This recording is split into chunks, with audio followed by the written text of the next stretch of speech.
Magandang umaga po sa inyo lahat. Ako po si District Deputy Grandmaster Don Lerit po ng Lohia Nolifili numero 64.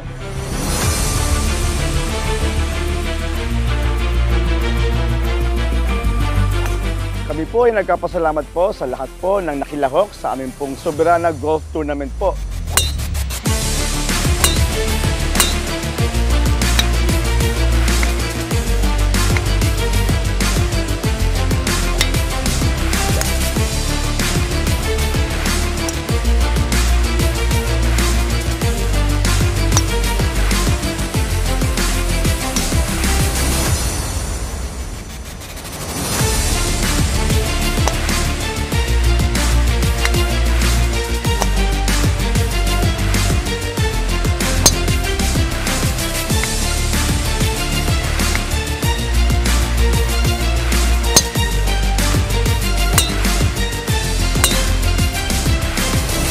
Ang layunin po ng golf tournament na ito ay makapagbigay tulong sa mga kapuspalad, makapagbigay po ng livelihood program at magbigay ng mga medical assistance sa mga may karamdaman at magbigay tulong po sa mga orphanage po sa buong Pilipinas.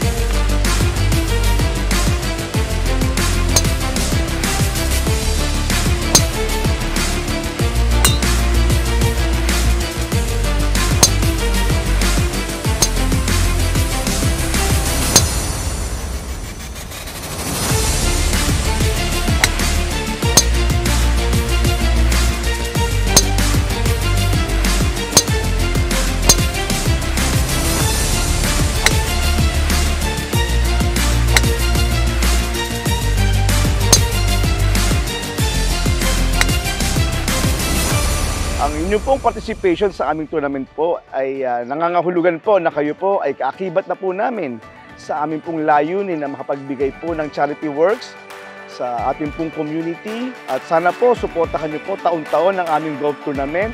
Mabuhay po kayong lahat!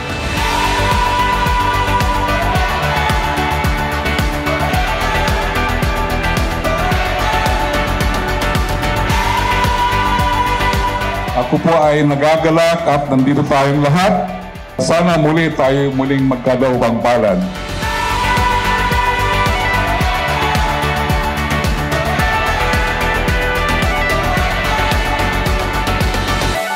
On behalf of Grand Lohia Soberana del Archipelago Filipino, as the Deputy Grandmaster, I would like to welcome you to this awarding program and to thank you for your participation to the second Soberana Golf Tournament.